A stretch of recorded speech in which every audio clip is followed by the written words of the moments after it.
नमस्कार, किसान समाचार में आपका स्वागत है। मैं हूं रेशमा आपके साथ। आइए नजर डालते हैं इस वक्त की हेडलाइंस पर। केंद्रीय कृषि मंत्री नरेंद्र सिंह तोमर ने कहा, किसान आंदोलन के बाद उनकी मांगों पर विचार के लिए बनी समिति की सिफारिशें अभी तक नहीं आई। एमएसपी को कानूनी अधिकार देने के लिए सरकार ही ले सकती है निर्णय। कहा, स्वामीनाथन समिति की रिपोर्ट की सिफारिशों के आधार पर किसानों को दिया जा रहा है एमएसपी।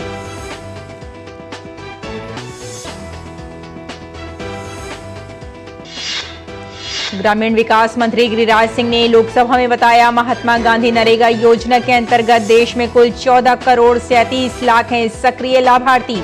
30 नवंबर 2023 तक कुल 221 करोड़ 60 लाख कार्य दिवस किए गए सृजित।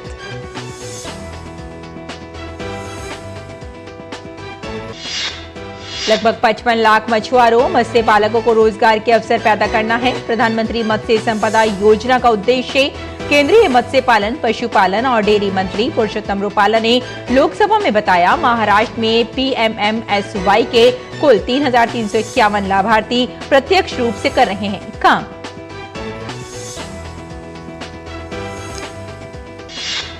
और कमजोर पड़ा चक्रवात मेघजौम मध्य तटीय आंध्र के ऊपर गहरे दबाव से हुआ परिवर्तित। चेन्नई के कई हिस्सों में चक्रवात के कारण भारी बारिश के बाद हुआ जल भराव। प्रधानमंत्री नरेंद्र मोदी ने तूफान से प्रभावित लोगों के प्रति व्यक्त की संवेदना। और अब समाचार विस्तार से। लोकसभा में केंद्रीय कृषि और किसान कल्याण मंत्री नरेंद्र सिंह तोमर ने बताया कि किसान आंदोलन के बाद उनकी मांगों पर विचार के लिए बनी समिति की सिफारिशें अभी तक नहीं आई हैं और न्यूनतम समर्थन मूल्य को कानूनी अधिकार का दर्जा देने के मामले में केवल सरकार ही कोई निर्णय ले सकती है। नरेंद्र सिंह तोमर ने बताया कि सरकार स्वामीनाथन समिति की रिपोर्ट की सिफारिशों के आधार पर देश के किसानों को न्यूनतम समर्थन मूल्य प्रदान कर रही है। उन्होंने कहा कि सरकार अभी 2.28 लाख करोड़ रुपए के अनाज की खरीद कर रही है। उन्होंने बताया कि किसानों के आंदोलन के बाद न्यूनतम समर्थन मूल्य को कानूनी अधिकार का दर्जा देने सहित सभी मुद्दों पर विचार के लिए समिति बनाई गई थी। समिति की अब तक 35 बैठकें हो चुकी हैं और उसकी सिफारिशें आनी बाकी हैं। महात्मा गांधी नरेगा योजना के अंतर्गत देश में कुल 14 करोड़ 37 लाख सक्रिय लाभार्थी हैं और पिछले वर्ग की तुलना में इस योजना में कार्य दिवसों में बढ़ोतरी हुई है। लोकसभा में एक लिखित प्रश्न के उत्तर में ग्रामीण विकास मंत्री गिरिराज सिंह ने बताया कि महात्मा गांधी नरेगा एक मांग आधारित योजना है और 30 नवंबर 2023 तक कुल 221 करोड़ 60 लाख कार्य दिवस सृजित किए गए हैं, जो पिछले वित्तीय वर्ष में इसी अवधि के दौरान सृजित 208 करोड़ 74 लाख कार्य दिवसों से अधिक हैं। उन्होंने ये भी बताया कि जिस लाभार्थी ने पिछले 3 वित्तीय वर्षों में कार्य किया हो उसे सक्रिय लाभार्थी कहा जाता है। यदि ग्रामीण क्षेत्र के किसी परिवार का कोई वयस्क सदस्य पिछले 3 वित्तीय वर्षों के दौरान काम की मांग नहीं करता है तो वे सदस्य सक्रिय लाभार्थियों की सूची में नहीं होगा।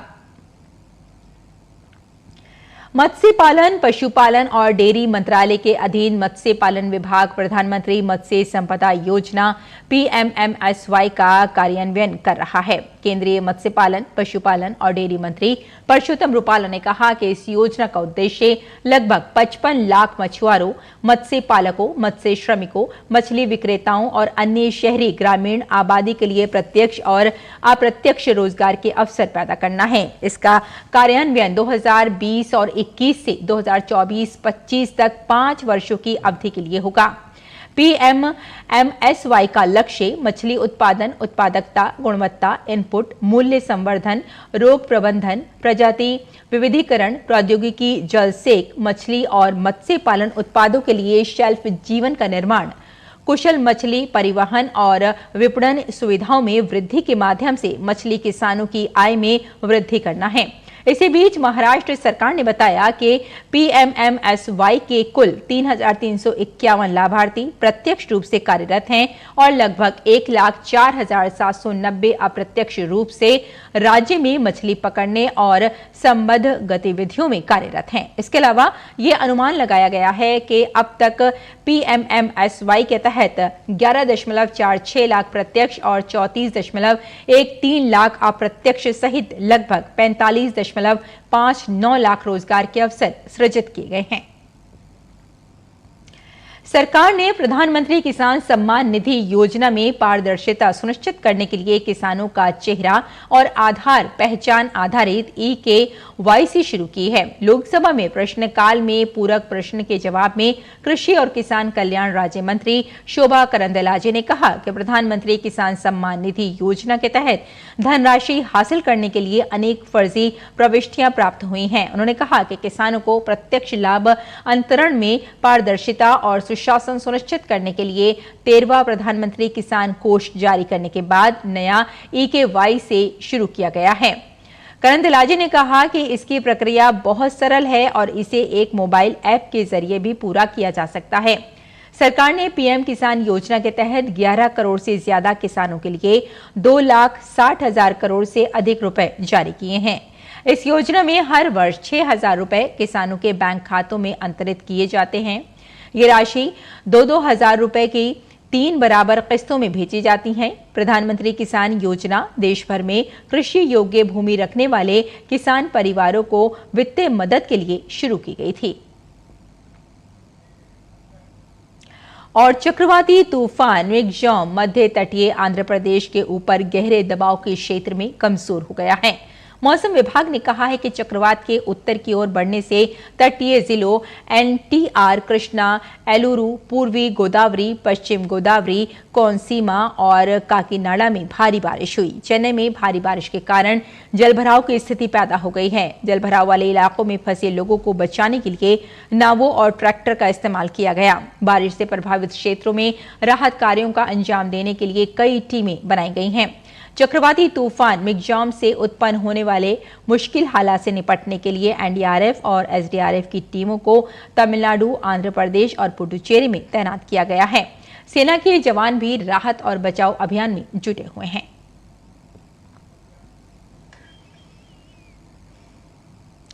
प्रधानमंत्री नरेंद्र मोदी ने चक्रवाती तूफान मिग्जॉम से प्रभावित लोगों के प्रति संवेदना व्यक्त की है। सोशल मीडिया साइट X पर प्रधानमंत्री ने लिखा, मेरी संवेदनाएं उन लोगों के परिवारों के साथ हैं जिन्होंने चक्रवात मिग्जॉम के कारण अपने प्रियजनों को खो दिया है, खासकर तमिलनाडु, आंध्र प्रदेश और पुडुचेरी में। मेरी प्रार्थनाएं हैं इस चक्रवात के मद्देनजर घायल या प्रभावित लोगों के साथ। अधिकारी प्रभावित लोगों की सहायता के लिए जमीन पर अथक प्रयास कर रहे हैं और स्थिति पूरी तरह सामान्य होने तक अपना काम जारी रखेंगे।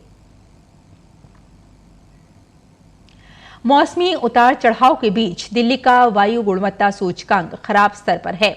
वायु गुणवत्ता का स्तर 300 के आसपास दर्ज किया गया। मंगलवार को दिल्ली की वायु गुणवत्ता में थोड़ा सुधार देखने को मिला था, लेकिन अगले 3 दिनों तक वायु गुणवत्ता का फिर से खराब श्रेणी में रहने के आसार हैं। इस दौरान हवा की दिशा उत्तर पश्चिमी और इसकी गति 4 से 8 किलोमीटर प्रति घंटे रह सकती है। और विकसित भारत संकल्प यात्रा हिमाचल प्रदेश के पालमपुर के धीरा उपमंडल के अलग अलग पंचायतों में पहुंची। इस मौके पर लाभार्थियों ने बढ़ चढ़कर भाग लिया और बड़े उत्साह से विकास रथ का स्वागत किया। इस दौरान लोगों को सरकार की कल्याणकारी योजनाओं की जानकारी दी गई और समस्याओं का निराकरण किया गया। विकसित भारत संकल्प यात्रा को लेकर हिमाचल प्रदेश के पालमपुर में जबरदस्त उत्साह देखने को मिला। धीरा उपमंडल के घगलखास, कुहाना, धीरा और नौरा पंचायतों में विकसित भारत संकल्प यात्रा का आयोजन किया गया। इस दौरान विकास रथ में LED के जरिए केंद्र सरकार द्वारा चलाई जा रही अलग अलग कल्याणकारी योजनाओं की जानकारी लोगों को दी गई और योजनाओं से संबंधित समस्याओं का निराकरण भी किया गया। साथ ही लोगों का स्वास्थ्य परीक्षण भी किया गया। इस मौके पर भाजपा के विकास धीमान, देशराज शर्मा, हंसराज, चंद्रवीर कटोच, प्रताप पठानिया, राजकुमार, स्थानीय लोग व लाभार्थी उपस्थित रहे। योजनाओं की जानकारी और लाभ पाकर लाभार्थी बेहद खुश नजर आए। उनका कहना था कि विकसित भारत संकल्प यात्रा उनके जीवन में बड़ा बदलाव लेकर आई है। उन्हें बिना किसी परेशानी के सरकार की योजनाओं का लाभ मिल रहा है। पहले हमें लकड़ियाँ इकट्ठी करनी पड़ती थी, बहुत धुआं लगता था और बहुत समय लगता था। सरकार की तरफ से जो हमें उज्ज्वला गैस योजना मिली है, तब से हमारा काफ़ी समय बचा है, इसलिए मैं सरकार का बहुत धन्यवाद करती हूँ। केंद्र सरकार ने अपनी योजनाएं हर वर्ग के जीवन को बेहतर बनाने के लिए शुरू की हैं, लेकिन कई बार जानकारी के अभाव में लोग योजनाओं का लाभ नहीं उठा पाते। ऐसे में विकसित भारत संकल्प यात्रा उनके पास जाकर योजनाओं की जानकारी देने के साथ ही उनका लाभ भी जन जन तक पहुंचा रही है। Bureau report, DD news. विकसित भारत संकल्प यात्रा की वैन पंजाब के मानसा गांव पहुंची। उद्देश्य था केंद्र सरकार की कल्याणकारी योजनाओं के बारे में लोगों को जागरूक करना। सरकार की नीतियों से जनता को अवगत कराया जा रहा है, जिससे कि सभी सरकारी योजनाओं का लाभ लाभार्थियों तक पहुंच सके और उनका लाभ उठा सकें। विकसित भारत संकल्प यात्रा को लेकर लोगों को भी जबरदस्त उत्साह देखने को मिल रहा है। भटिंडा जिले के दियोन गांव में विकसित भारत यात्रा की वैन पहुंचने पर स्थानीय लोगों ने वैन का जोरदार स्वागत किया। पंजाब समेत देश के विभिन्न हिस्सों में विकसित भारत संकल्प यात्रा चल रही है। यात्रा के दौरान सूचना, शिक्षा और संचार जागरूकता वैन देश के कोने कोने में पहुंच रही है। ये वैन केंद्र सरकार के प्रमुख कल्याणकारी कार्यक्रमों और नीतियों के बारे में जानकारी प्रसारित करने के साथ साथ जागरूकता भी बढ़ा रही है, ताकि अधिकतम लाभार्थी केंद्र द्वारा चलाई जा रही योजनाओं का लाभ उठा सकें।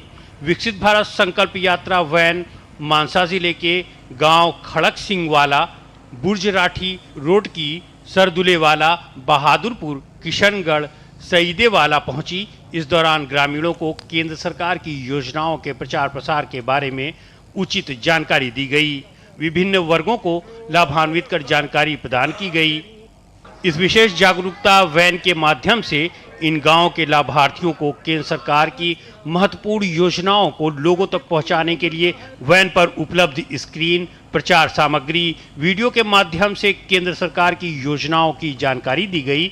भटिंडा जिले के दियोन गांव में वैन पहुंचने पर जोरदार स्वागत किया गया।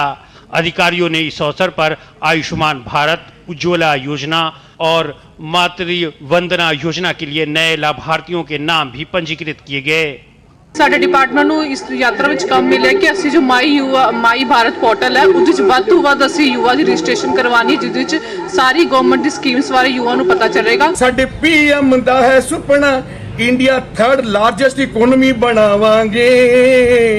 ਵਿਕਾਸ ਭਾਰਤ ਯਾਤਰਾ ਨੂੰ ਅਸੀਂ ਸਫਲ ਬਣਾਵਾਂਗੇ। मनरेगा के लाभार्थियों और आयुष्मान कार्ड के तहत दीनानगर के गांव कोट भल्ला के निवासियों ने केंद्र सरकार की प्रधानमंत्री अन्न योजना, विधवा पेंशन, उज्ज्वला योजना जैसी योजनाओं के लिए मोदी सरकार का धन्यवाद किया।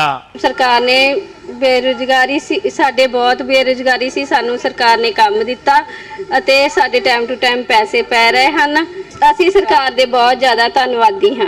ਮੈਨੂੰ ਪਹਿਲੀ ਬੇਟੀ ਵਾਰੀ ਵੀ 5000 ਰੁਪਇਆ ਲਾਭ ਹੋਇਆ ਸੀ ਤਾਂ ਦੂਜੀ ਬੇਟੀ ਵਾਰੀ ਵੀ ਮੈਨੂੰ 6000 ਰੁਪਇਆ ਲਾਭ ਹੋਇਆ ਹੈ। PMMY ਵੱਲੋਂ ਮੈਨੂੰ ਲਾਭ ਪ੍ਰਾप्त ਹੋਇਆ है। प्रधानमंत्री नरेंद्र मोदी ने 15 नवंबर को इस यात्रा की शुरुआत की थी। पंजाब में इस यात्रा के पहले चरण की शुरुआत 22 नवंबर को राज्यपाल बनवारी लाल पुरोहित ने पंजाब भवन चंडीगढ़ से जागरूकता वैन रवाना करके की थी। Bureau report, DD news. Varanasi में शहरी और ग्रामीण क्षेत्रों में विकसित भारत यात्रा की वैन आम लोगों को अभियान से जोड़ने का काम कर रही है। इसी क्रम में वाराणसी के सारनाथ वार्ड के सलारपुर में विकसित भारत वैन के पहुंचने पर जनता ने गर्मजोशी से स्वागत किया। इस मौके पर पेंशन, स्वास्थ्य सेवाओं, कृषि, स्वयं सहायता समूह और बैंकिंग क्षेत्र के स्टॉलों पर खासी भीड़ देखी गई। यात्रा का उद्देश्य समाज के अंतिम पायदान पर खड़े व्यक्ति को सरकार की योजनाओं का लाभ पहुंचाना है। इस मौके पर लाभार्थियों ने अपने अनुभव साझा किए। आगे बढ़ते हैं और देखते हैं कि मंडियों में क्या रहा भाव।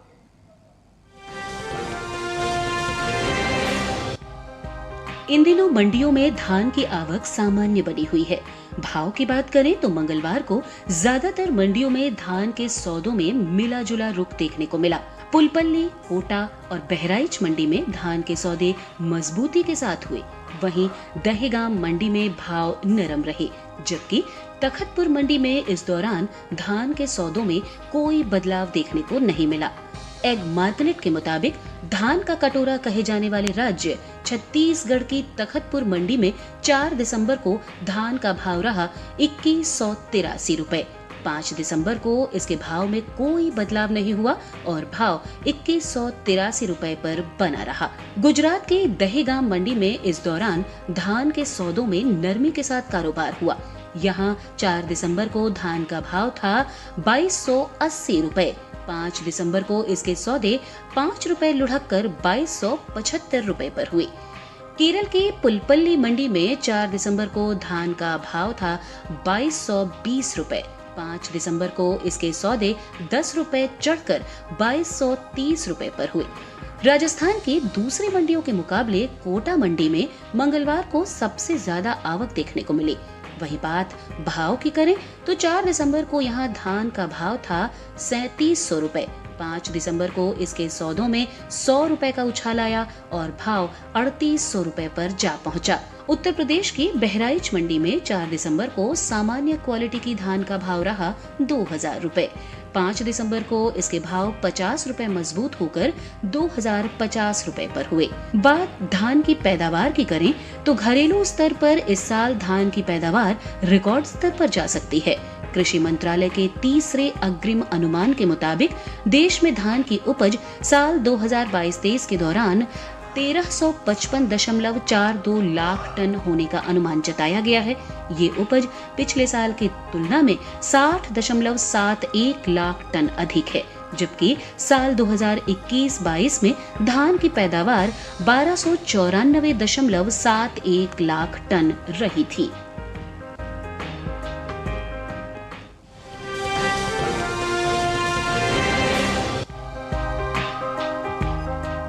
कृषि उपज मंडियों में सोयाबीन की आवक सीमित बनी हुई है। भाव की बात करें तो मंगलवार को ज्यादातर कृषि उपज मंडियों में सोयाबीन के सौदों में कोई खास बदलाव देखने को नहीं मिला। एग मार्केट के मुताबिक गुजरात के दाहोद मंडी में 4 दिसंबर को सोयाबीन का भाव था 5000 रुपए।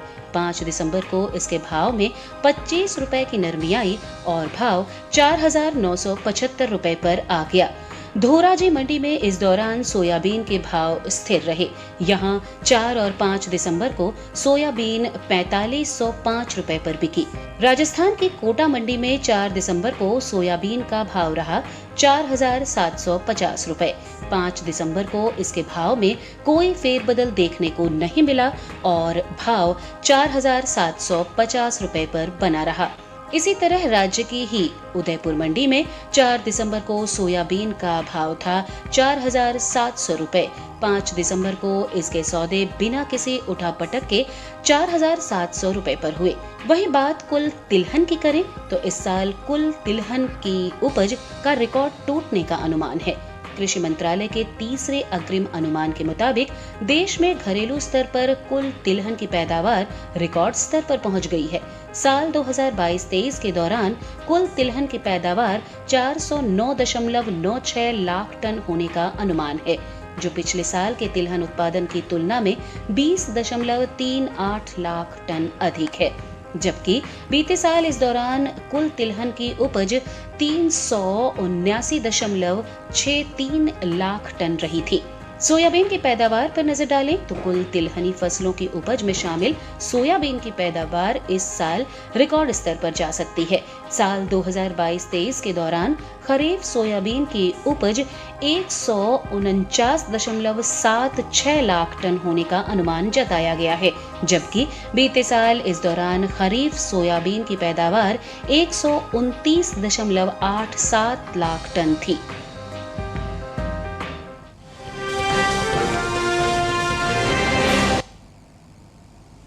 और अब बात कर लेते हैं मौसमी खेती की और जान लेते हैं कि इस मौसम में किसान कैसे रखें अपनी खेती का ख्याल।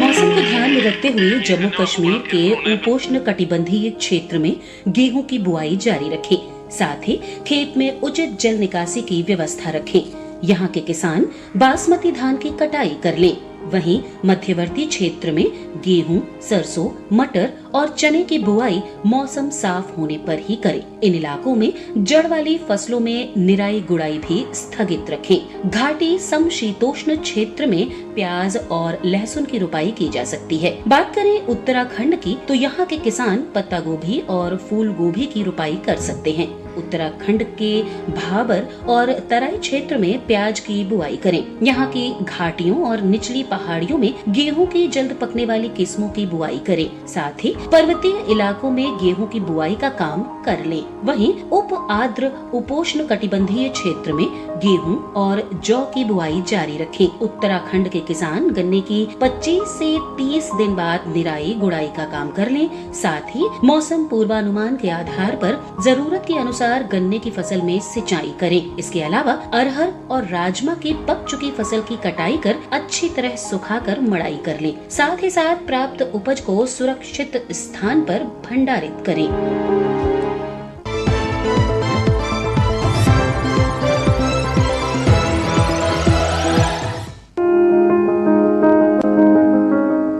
रबी सीजन के दौरान तिलहनी फसलों में सरसों का महत्वपूर्ण स्थान है। सरसों को पानी की कम जरूरत होती है, यानी सीमित सिंचाई की दशा में भी ये अधिक लाभदायक है। उन्नत विधियां अपनाकर अधिक पैदावार ली जा सकती है। इसके लिए दोमट मिट्टी सबसे उपयुक्त मानी जाती है। सरसों के खेत में पानी नहीं ठहरना चाहिए। खेत में जल निकासी की उचित व्यवस्था होनी चाहिए। 1 हेक्टेयर बुआई के लिए 3 से 4 किलो बीज काफी है। कतार से कतार की दूरी 30 से 45 सेंटीमीटर और पौधे से पौधे की दूरी 10 से 15 सेंटीमीटर होनी चाहिए। खरपतवार की रोकथाम के लिए बुआई से पहले ही फ्लूकोलोरोलिन की 2.2 मात्रा 600 से 800 लीटर पानी में मिलाकर प्रति हेक्टेयर के दर से छिड़कें। इसकी जगह पेंडामेथिलीन 30 EC की 3.3 लीटर मात्रा को इतने ही पानी में मिलाकर छिड़क सकते हैं। इसके अलावा बुआई के 15-20 दिन बाद घने पौधों को निकाल दें और पौधों के बीच 15 सेंटीमीटर का फासला कर दें। सरसों में सफेद रतुआ नाम की बीमारी हो सकती है। इससे बचाव के लिए प्रति किलो बीज को 2 ग्राम थीरम से उपचारित करें। थीरम को पानी में मिलाएं और फिर इस घोल को बीज पर छिड़क दें। ऐसा करना बीज जनित रोगों से बचाव के लिए जरूरी है। सरसों को पानी की ज्यादा जरूरत नहीं होती है। पहली सिंचाई फूल आने के समय और दूसरी फलियों में दाना भरते समय करनी चाहिए। जाड़े के मौसम में अगर बारिश हो जाए तो दूसरी सिंचाई भी नहीं करनी पड़ती। बुआई से पहले मिट्टी की जांच जरूर करवाएं।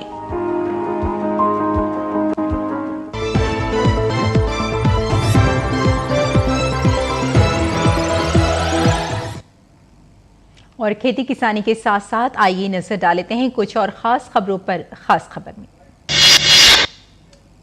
डॉक्टर भीमराव अंबेडकर की पुण्यतिथि के महापरिनिर्वाण दिवस पर राष्ट्रपति द्रौपदी मुर्मू, उपराष्ट्रपति जगदीप धनखड़, प्रधानमंत्री नरेंद्र मोदी, लोकसभा अध्यक्ष ओम बिरला और सांसदों ने बाबा साहेब भीमराव अंबेडकर को श्रद्धांजलि अर्पित की। भाजपा के राष्ट्रीय अध्यक्ष जेपी नड्डा ने नो बीजेपी यानी भाजपा को जानो पहल के तहत भारत दौरे पर आए केन्या के राष्ट्रपति विलियम रूटो से मुलाकात की। डीएमके सांसद डीएनवी सांथल कुमार एस की विवादित टिप्पणी पर केंद्रीय मंत्री अनुराग सिंह ठाकुर ने कहा कि भारत की संस्कृति के खिलाफ एक साजिश रची जा रही है। केंद्रीय मंत्री अर्जुन राम मेघवाल ने डीएमके सांसद डीएनवी सांथल कुमार एस के विवादास्पद बयान पर करारा हमला बोलते हुए देश से माफी मांगने को कहा है।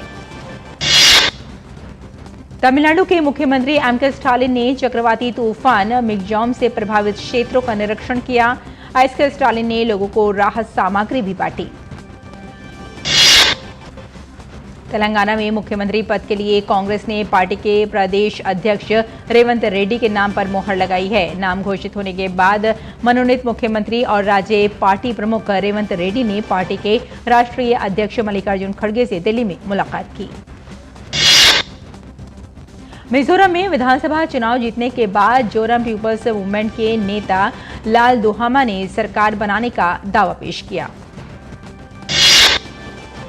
मध्य प्रदेश के राजगढ़ जिले के बोरवेल में गिरी 5 साल की बच्ची माही ने दम तोड़ दिया है। लगभग 10 घंटे के रेस्क्यू ऑपरेशन के जरिए देर रात बच्ची को बाहर निकाला गया था, लेकिन इलाज के दौरान बच्ची की मौत हो गई।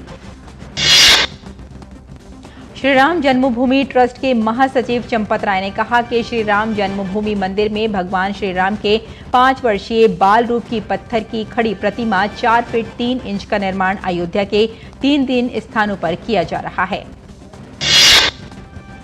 केंद्रीय जनजातीय कार्य मंत्री अर्जुन मुंडा ने राज्यसभा में एक प्रश्न के जवाब में बताया कि देश की अत्यंत पिछड़ी जनजातियों के लिए सरकार निरंतर काम कर रही है। तो किसान समाचार में फिलहाल इतना ही। अनुमति दें। नमस्कार।